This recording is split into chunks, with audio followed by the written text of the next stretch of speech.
There have been so many rumors circling around the world's biggest pop icon, Taylor Swift, her boyfriend, NFL star Travis Kelce, and the upcoming US presidential election. Kelce's NFL team, the Kansas City Chiefs, made it to the Super Bowl final. They will be playing the San Francisco 49ers on Sunday night.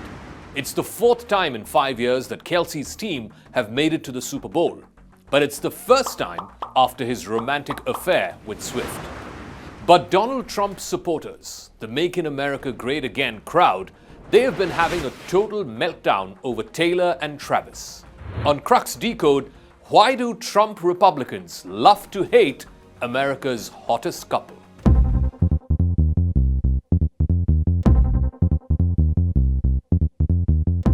The conspiracy theories coming out of the MAGA crowd have already hit the stratosphere.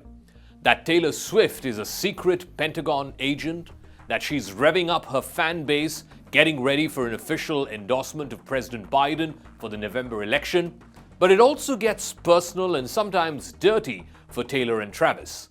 Trump Republicans have gone into an online meltdown, even saying that the two are a contrived couple.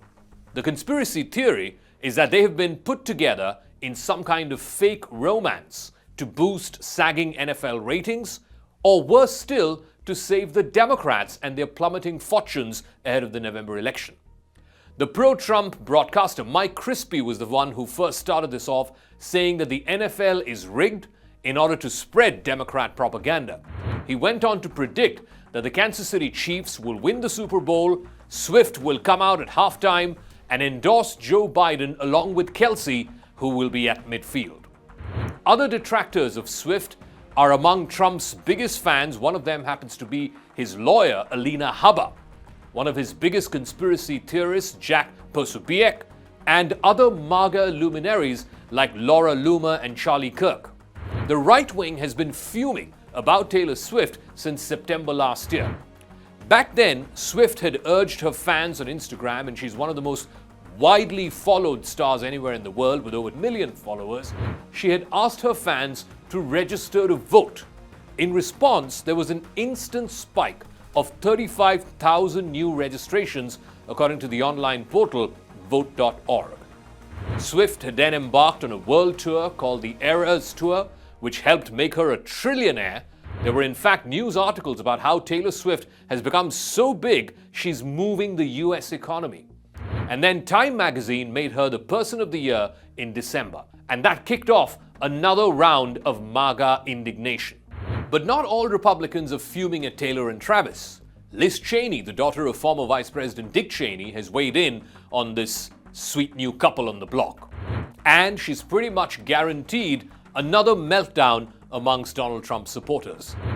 Liz Cheney is the scion of old-school republicanism, which her father stood for. She was effectively excommunicated from her party for criticizing Trump. She rubbed it in by declaring on social media that Taylor Swift is a national treasure. Trump responded on his social media site saying that Liz has gone full Democrat. But it's not just Taylor Swift, it's also her boyfriend, NFL star Travis Kelce. Kelce's advertisements promoting Pfizer's COVID vaccine, and Bud Light, which is a beer brand which was already under fire for a social media promotion with a transgender influencer, Dylan Mulvaney. That drew more outrage from the right wing. Trump has a peculiar Taylor problem.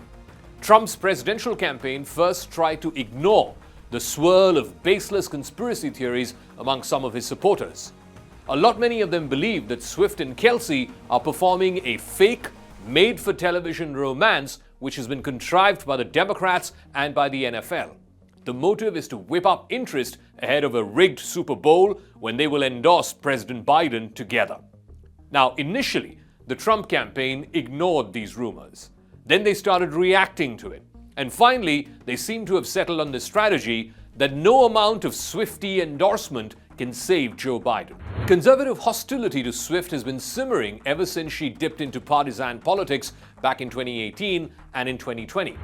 An Echelon Insights poll from last summer found what it called Trump-first Republicans were more likely to be hostile to Taylor Swift, whereas more old-school Republicans gave her the exact same favorable ratings as the rest of the country. The Biden campaign is indeed hoping for a Taylor Swift endorsement, and they're imagining that it will give the president a bit of an electoral boost. So there is some partisan interest here, and some hope of an advantage for the Democrats, both in the celebrity romance itself and perhaps the outcome of the Super Bowl. But there are two levels at which the online right and their furious reaction to this new couple, it doesn't make any sense. The first one is that celebrities endorsing liberal politicians doesn't always influence voter behavior. In fact, there's very little evidence to show that the Hollywood crowd, which almost always endorses a Democratic presidential candidate, that has helped all that much. Swift, in fact, had endorsed Phil Bredesen in the Tennessee Senate race. She's in fact from Tennessee. She owns a couple of homes in Tennessee.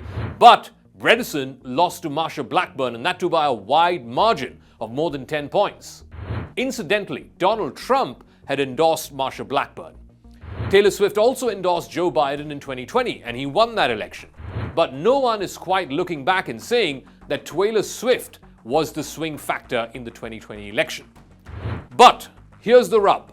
Biden does have a distinctive problem with youth turnout, with the Gen Z, most of whom seem to be disillusioned. Most younger voters are not enticed by an almost octogenarian running for office for a second time. Also, a lot of Gen Zers do not like Biden administration's handling of the Israel-Gaza war, which had roiled college campuses back in the fall. But there's also a second reason why the right wing has not taken kindly to Taylor and Travis. In the view of the right, the Swift-Kelce romance is somehow subverting traditional gender roles, and it is pining after a more progressive idea of romance. Why? Because in this case, she's richer, she's more famous, and at the same time, he respects her career. The Swift-Kelce storyline has delivered a bruising hit to traditional gender norms. Here you have a rich, powerful female pop star with almost a cult-like following all around the globe, right in the front seat of this relationship. And her superstar footballer jock boyfriend is happy to take the back seat. A story where a famous pop star abandons her country roots and then spends years dating unsuccessfully from a Hollywood pool of creeps, only to find true love in the arms of a bearded heartland football star. Now that should be straight out of a Hollywood Christmas movie. That is exactly what conservative Americana should be pining for. But it's not. And it's not because of the romance of the stars involved, but because of their politics, and because these two stars don't appear to be conservative enough.